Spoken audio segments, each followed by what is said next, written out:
A partir desse momento, estaremos transmitindo para a comunidade espírita de Ponte Nova e região, palestra realizada por Antônio Henrique com o tema Seguir Jesus, da Fraternidade Espírita Paz e Renovação. Que a paz e o amor de Jesus nos envolva ricamente, hoje e sempre. Minhas irmãs e meus irmãos, hoje eu escolhi para nossa reflexão uma lição que está no livro As Portas de Damasco, Trabalho e Transformação, chamada Seguir Jesus. Conta-nos que em Cafarnaum morava um senhor já de certa idade, um velho, muito pobre. E ele não tinha nada, mas nada mesmo. Vivia das doações que lhe davam. As roupas que vestia, as roupas que ele usava eram doadas por pessoas, e eram aquelas roupas que ele já não queria usar mais, muitas já em farrapo. Se alimentava daquilo que encontrava pelas ruas, pelas sobras que encontrava pelas ruas, dormia sobre aqueles farrapos que lhe eram doados, mas aquele irmão, pobre, sofrido, tinha um amor muito grande por Jesus. Ele já ouvira falar de Jesus e nutria por ele um grande amor. Dentro de si, parecia que uma voz lhe dizia que aquele era o Messias prometido. Certa feita, estando Jesus em Cafarnaum, aquele pobre homem resolve ir ao encontro de Jesus.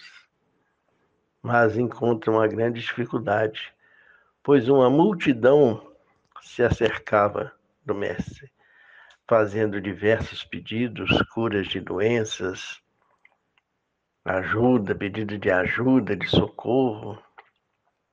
E aquele homem vai se acotovelando no meio daquela multidão, vai empurrando os outros até que chega perto de Jesus.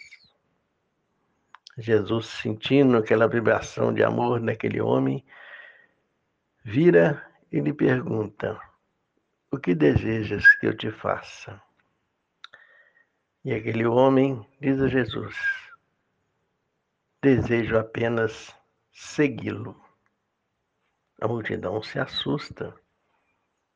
Como assim? Um pobre homem desse fazer um pedido desse para Jesus, pedindo apenas que quer seguir Jesus?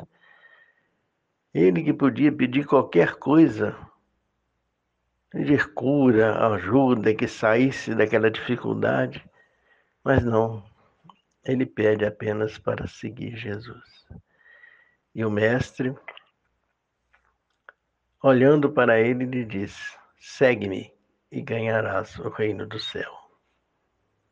E aquele homem seguiu Jesus, trabalhando, auxiliando em todas as tarefas.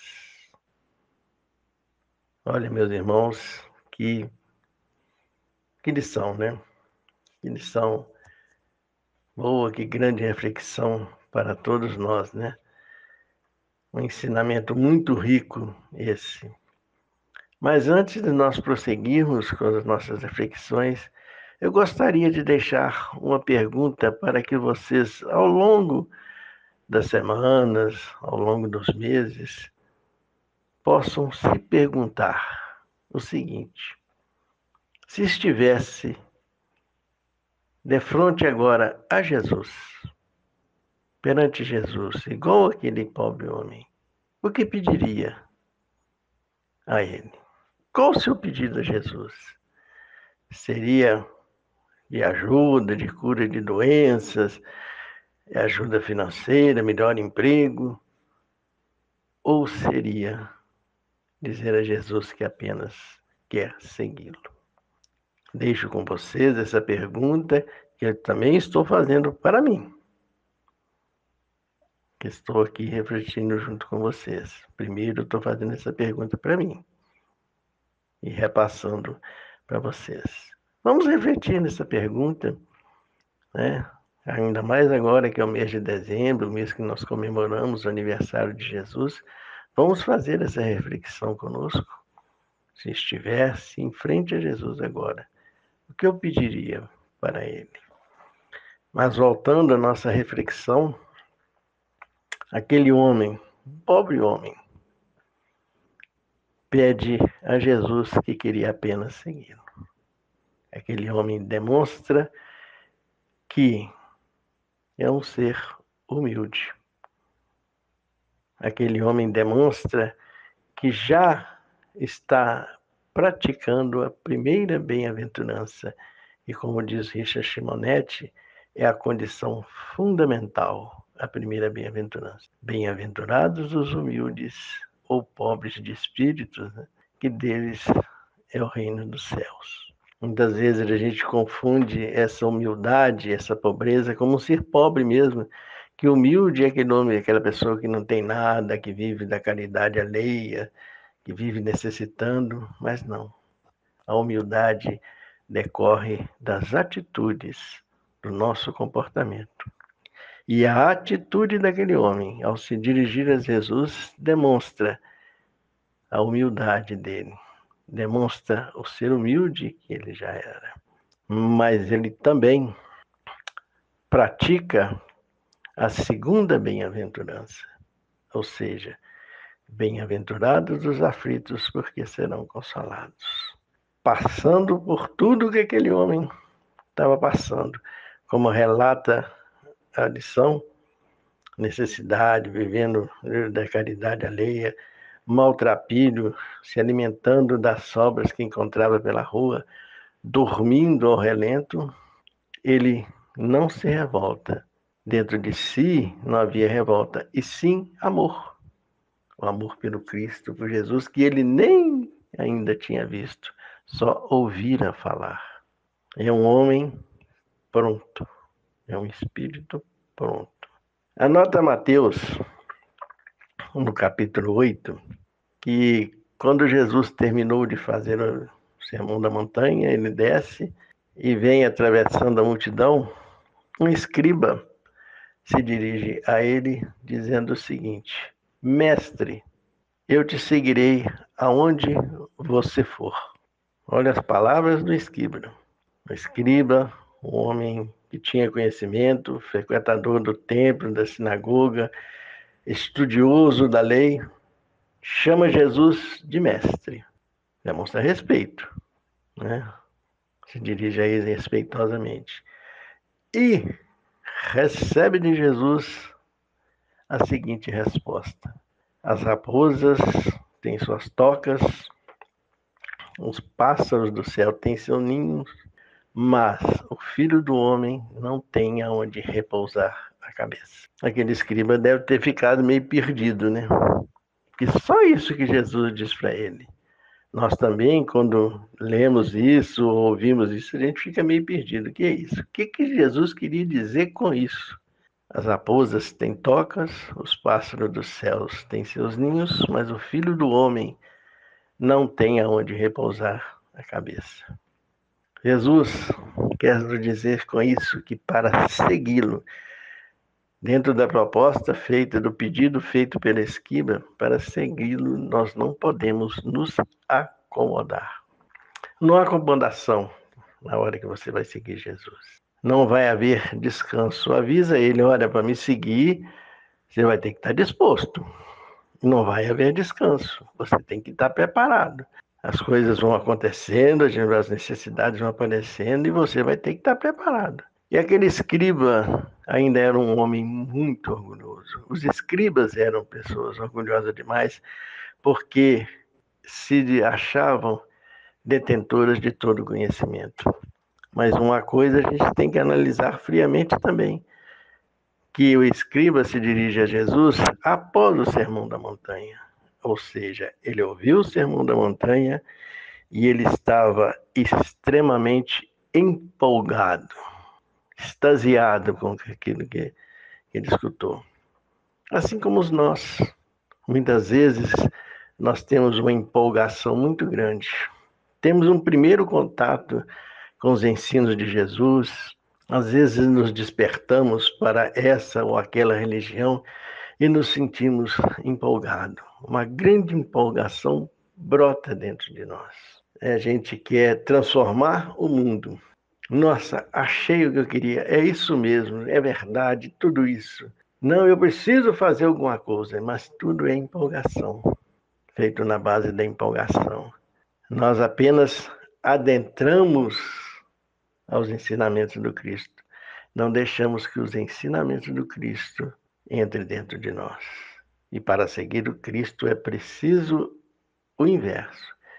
É preciso que você deixe os ensinamentos entrarem em você. Como dizia Emmanuel, quando o trabalhador está pronto, o serviço aparece. O que quer dizer Emmanuel com isso? Pronto, você está preparado, você já interiorizou os ensinamentos do Cristo, você está preparado para o que ele vem, você está preparado para as adversidades, porque seguir Jesus significa segui-lo amando e perdoando.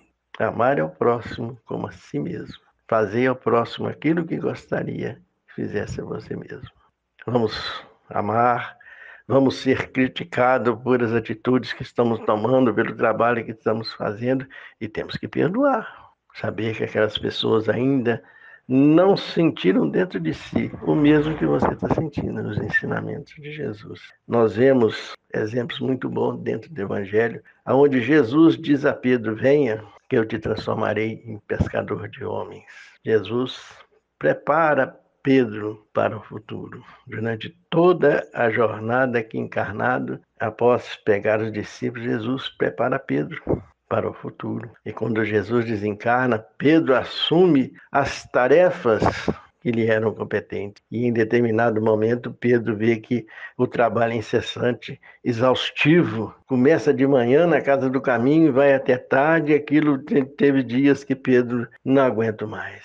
E Pedro já era um homem preparado. Os exemplos deixados.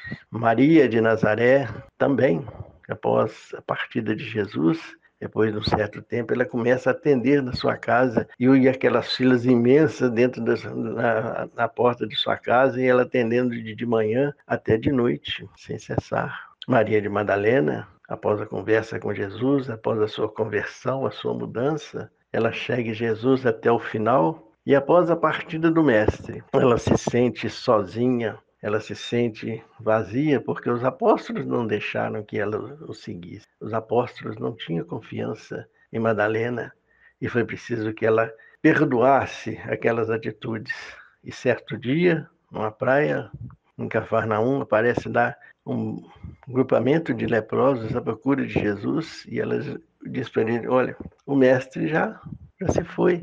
E quando ela vê aquele grupamento partir triste, ela olha: opa, a oportunidade de eu continuar seguindo Jesus. E ela vai com aqueles homens para o vale dos leprosos. Ela caminha com aqueles irmãos para o vale dos leprosos e ali continua seguindo Jesus, ensinando todos os dias os ensinamentos divinos para aqueles irmãos. Nós temos Paulo. A gente fala muito de Paulo, né? Paulo de Tarso é um exemplo para todos nós de transformação, de mudança de vida.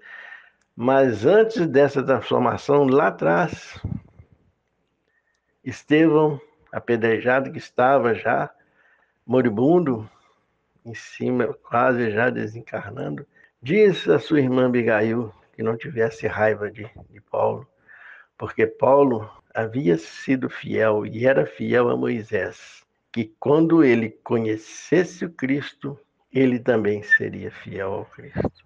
E Paulo, como todos nós sabemos, vamos repetir, no seu encontro com Jesus, na estrada de Damasco, diz a ele: Senhor, o que queres que eu faça? A partir dali, Jesus diz a ele para ir até Damasco, ele vai, lá encontra com Ananias restaura a sua visão, lhe passa os pergaminhos, os ensinamentos do Cristo, e quando Paulo lê, ele tem um choque, porque a realidade chega para ele, e não tinha muita diferença no que Moisés havia falado para o que Jesus dizia. Mas ele não sai, ele sente empolgação, mas não sai. Ele vai se preparar. Ele vê que ainda não estava pronto para fazer o trabalho que ele fez. E após um certo tempo de estudos, de meditação, Paulo se põe a caminho. Viagens atrás de viagens, apedrejamentos, mas ele não desiste, ele segue em frente. Pedro, mesmo reclamando, não desistiu, seguiu em frente. Maria de Nazaré, já adoentada, já com certa idade, estava ali todos os dias, pronta para atender a todos que a procuravam. Madalena, mesmo quando se vê adoecida, como se vê quando se vê ainda com lepra, ela não desiste, não se revolta, continua o trabalho. E assim também foi Paulo. Quiçá um dia, meus irmãos, a gente possa dizer o que Paulo disse. Já não sou eu quem vivo, é o Cristo que vive em mim. Essa frase de Paulo é de uma profundidade tremenda. Essas palavras de Paulo a gente deve analisar direitinho. Já não sou eu quem vivo, é o Cristo que vive em mim. Ou seja, todo o ensinamento, tudo já havia sido interiorizado. Não podemos desistir, meus irmãos, de vivenciar os ensinamentos de Jesus. Não vamos fazer isso com emoção, não. Vamos fazer com razão. Vamos seguir Jesus, sim, mas a hora certa, quando nos sentirmos prontos, para que não fraquejemos no meio do caminho, para que não desistamos. Você quer seguir Jesus? Está pronto? Tenha sempre em sua mente. As raposas têm suas tocas, os pássaros do céu têm seus ninhos, mas o Filho do Homem não tem aonde repousar a cabeça. Isso é seguir Jesus, amando e perdoando. Eu espero que essa reflexão sirva, vocês possam, assim, parar, pensar, refletir bem, né? Na primeira parte, aquela pergunta que eu fiz, o que é que você perguntaria para Jesus se estivesse perto dele? Veja se você está pronto para seguir Jesus. Se tiver, não titubeie. E nós estamos no mês de dezembro, onde comemoramos o nascimento de Jesus, e eu desejo a todos que todos tenham um Natal com Jesus, que todos tenham um ano novo com Jesus o ano todo, mas não se esqueçam que seguir Jesus significa que as raposas têm suas tocas, os pássaros do céu têm seus ninhos, mas o Filho do Homem não tem onde repousar a cabeça. É trabalho, trabalho, trabalho. É amor, amor, amor. É perdoar, perdoar, perdoar. Muito obrigado e que a paz do Cristo seja com todos hoje e sempre. Que assim seja.